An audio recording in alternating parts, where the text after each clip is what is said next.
Folks, buyers are still getting trapped. I'll explain what I mean and then get into the latest home prices and insights for the Peel and Durham region for week ending September 17th, 2025.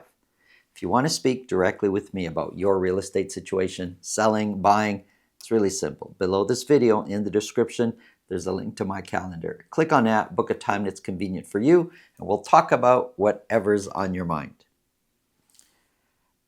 I'm out with buyers looking at properties. There's one property that they really like. After the showing, we're standing in the driveway talking a little bit about the property, and they're really serious about putting in an offer on this property.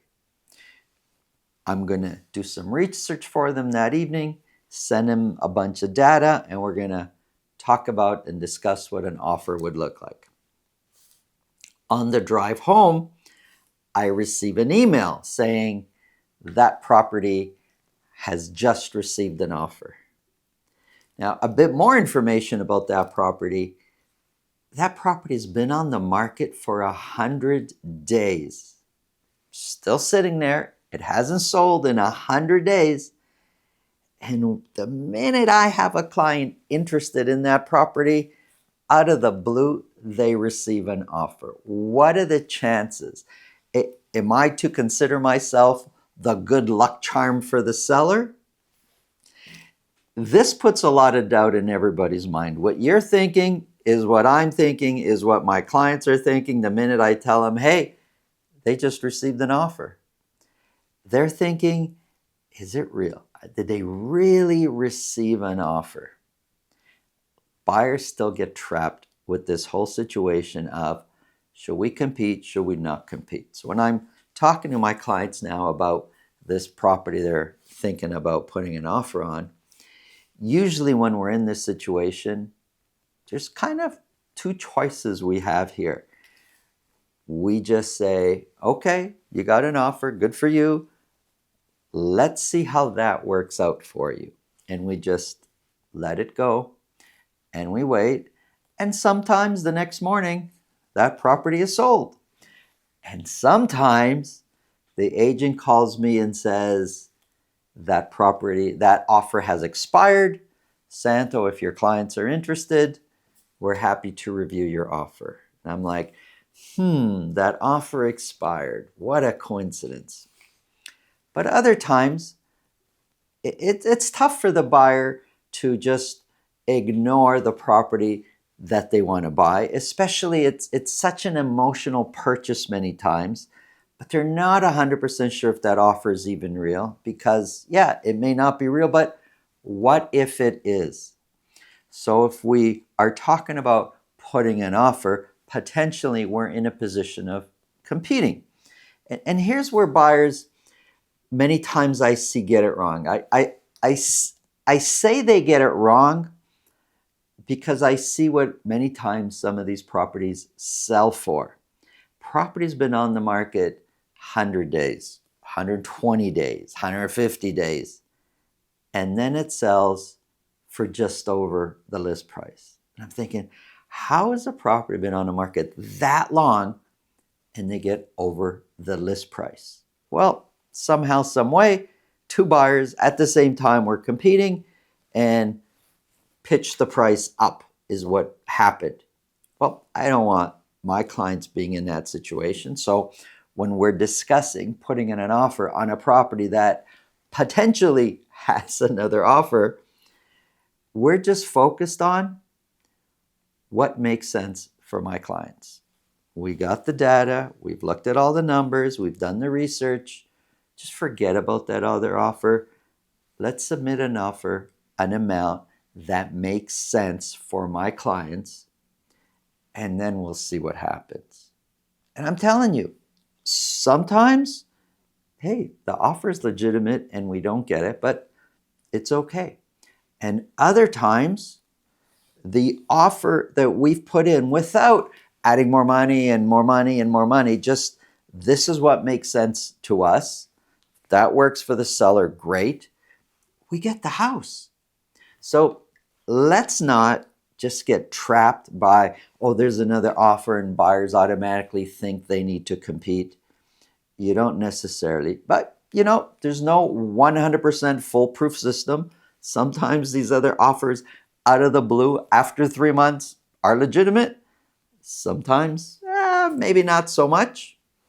But at the end of the day, do what makes sense for you. If you feel this video can help somebody please pass it along. And if you get value from what we're talking about, subscribe. Now, let's get into the numbers.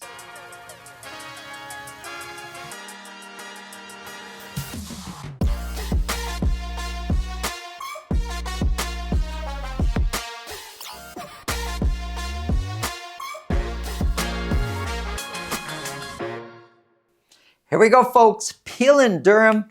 We are focused on the detached market for Mississauga, for Brampton, for Durham.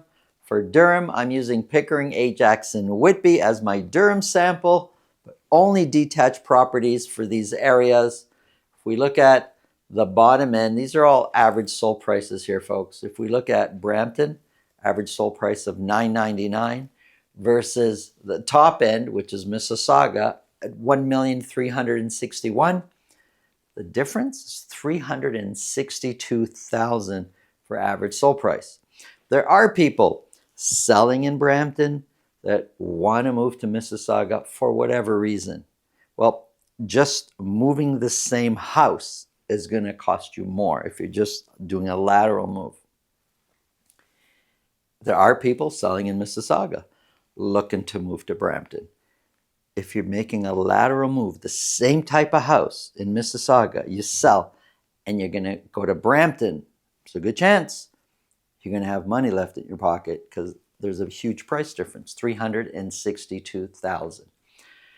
Mississauga we're going to start with. For week ending September 17th, 44 detached properties were sold. 4 of those sold at $2 million or more. Now, 4 selling in a week at $2 million or more, if you kind of scan the weeks here, 4 is quite normal for Mississauga at properties selling at $2 million or more. 44 selling overall, detached property selling, it's a bit higher than we normally would see. Sure, there's been other weeks at 50 and 47, and another one here at 44, but that's it. Most weeks are fewer than 44 selling. So 44 is quite a productive week in Mississauga for sales of detached properties. Average sold price sitting at $1,361,000. If we remove the previous week, and the average price the previous week, extremely low. But if you look, there were 0 properties selling at $2 million or more. So changes the average sold price. And now that we're back to normal at 4, average sold price is kind of similar to where it's been the last few weeks at $1,361,000. 1,361 is 6% lower than the same week a year ago.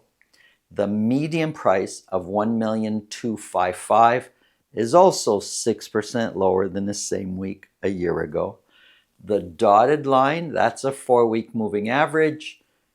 It shows that average price and median price have been trending down. 44 were sold. 7 of those sold at list price or more. 7 is 16% of all sales sold at list price or more. Listings. Now, we're seeing this pattern across the GTA. It's quite normal. Excuse me. Headed towards the end of August, listings kind of tapered off. Then the other side of August, as we head into Labor Day and now into September, listings jumped up and now they're coming down. There are currently 958 available detached properties available for sale across Mississauga. Here's a stat that's crazy.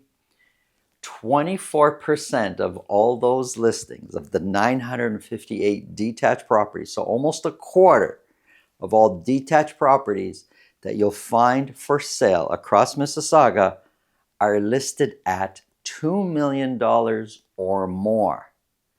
A lot of people don't necessarily understand that a quarter of all listings across Mississauga, $2 million or more. It's a big stat. Months of inventory, right there at the top end of a balanced market, sitting at 5 months of inventory. So some neighborhoods, for sure, it's going to be a balanced market. Other neighborhoods, because that's an average, right? It's going to be a buyer's market. Here's Brampton.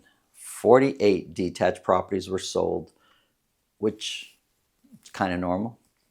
No property sold at $2 million or more, which is also kind of normal for Brampton. Average sold price is $999,000. That average sold price, I mean, I've got the line here since May, but you can go back further. Average sold price in Brampton for a while now has had a downward trajectory. $999,000 is 18% lower than the same week a year ago. The median price of $943,000 is 17% lower than the same week a year ago.